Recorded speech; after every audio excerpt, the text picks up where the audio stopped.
How's it going, guys? Welcome to this sort of new channel. It's called Explain You a Thing. Today, to give you a little background, every once in a while I get some products from a company to review. This being one of those, it is the Corsair K70 RGB. I believe there's one other color in this. I think it comes in red backlighting as well, a little cheaper. This one comes in at about $250. So, that being said, it has, this particular model is red. It makes red mechanical switches. And it has I think it's basically every color of the rainbow per key, as I recall. So, as you can see here, it just does sort of every color in every key. And I believe it has some silly little things. You probably won't be able to see this, but basically we have like the dynamic multicolor key backlighting, and then we also have this thing called Q-Link, which I think if you have other Corsair products, you can probably make them be all synced up. I don't have other Corsair products, so probably won't be testing that out. And then we have sort of a wrist rest. So we're going to go ahead and unbox this and see how it goes. I believe you can actually, like, you can change the polling interval and some other crap. I don't really know exactly if that's really all that helpful, but it does have a few different things. So we're going to go ahead and pop this open. The box is kind of shiny, so you probably have a little glare. And of course, as standard, we have a box in a box. So, cardboard box here. And when we pop it open, we have the keyboard. Let's see if I can get this unboxing the stuff in reverse. So we have the keyboard and all of this nonsense.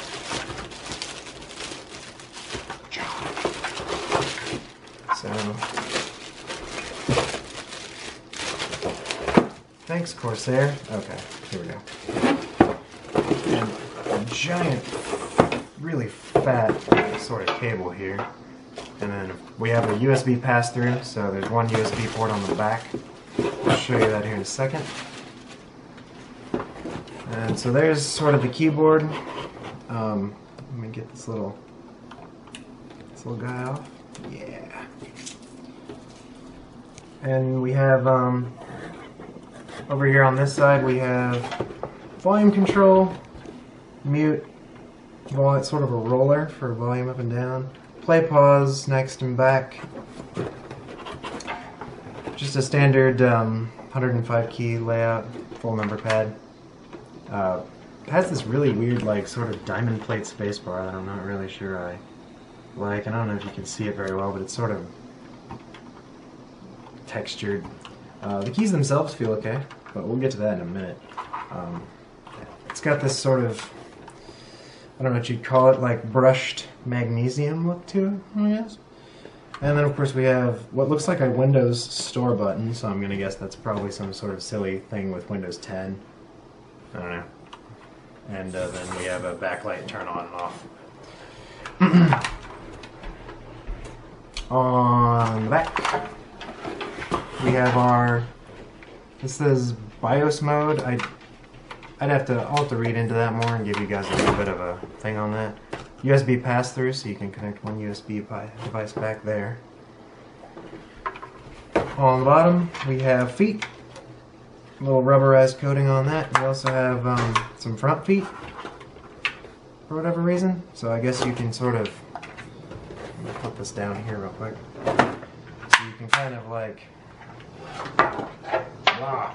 okay. So you have like front feet to sort of just kind of put it like that. Obviously it'll lay flat as well, which is sort of hard to see there. And you also have these front feet that you can flip out and it'll sort of tilt it up this way. I guess you can, if you really want it up high, you can tilt them both up. I don't know why you do that, but anyway, there's that. These front feet, they feel kind of cheap, to be honest. The back feet are nice, but the front feet are kind of derpy. Keyboard itself, nice and heavy. Stays pretty fixed on this table. This table's a little bit crooked, but and yeah, feels pretty good. As you can probably see, there's some space between the keys here, so the keys aren't really recessed. You can probably kind of see that in there. And pretty much everything else is as you'd expect. The spacing here between the F keys, a little tight, and I think there's actually a full key of space between each of these like you would expect, but it's a little bit snug. And over here is also a little bit snug between here and here. So yeah, there's that. Put that down. I'm gonna grab other things that come in the box. This crazy vacuum sealed package. Some more of these weird keys that are sort of textured. They're probably like, holy wow, that's gonna be impossible to tear open.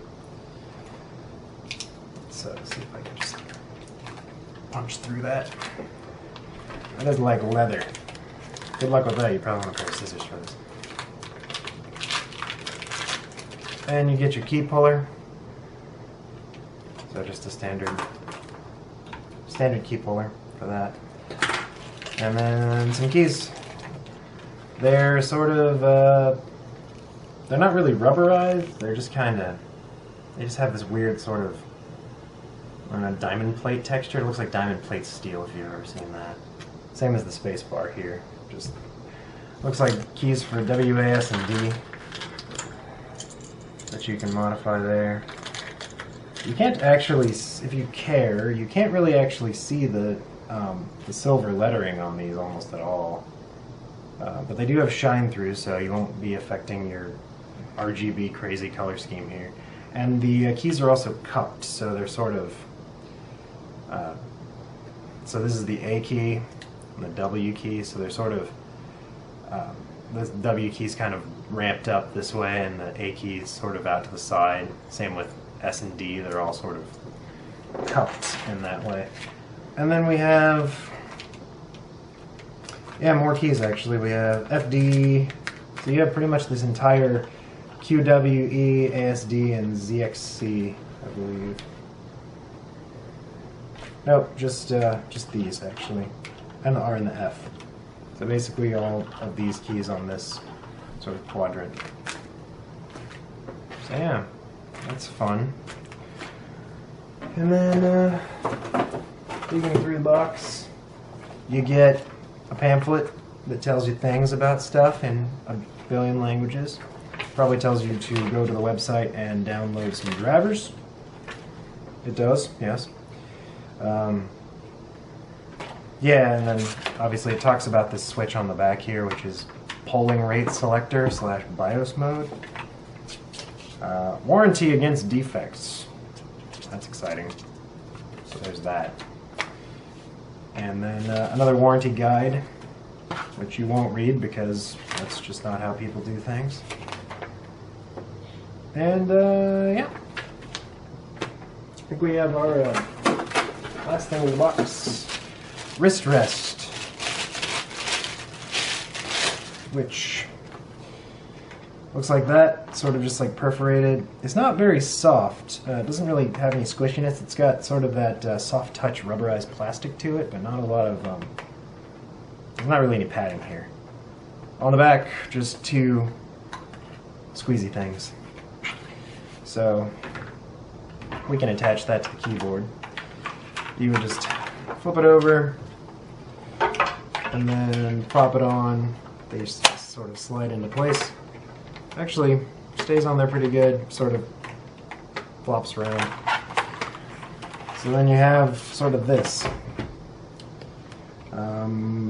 Something that's kind of weird, I assumed that the texturing that you would see on the spacebar would sort of be the same as this, but no, this is just perforated dots to sort of simulate perforated leather. But that's about it. So yeah, I think that's about it for the initial unpacking and unboxing. We'll have to fire this thing up and see what it looks like after that.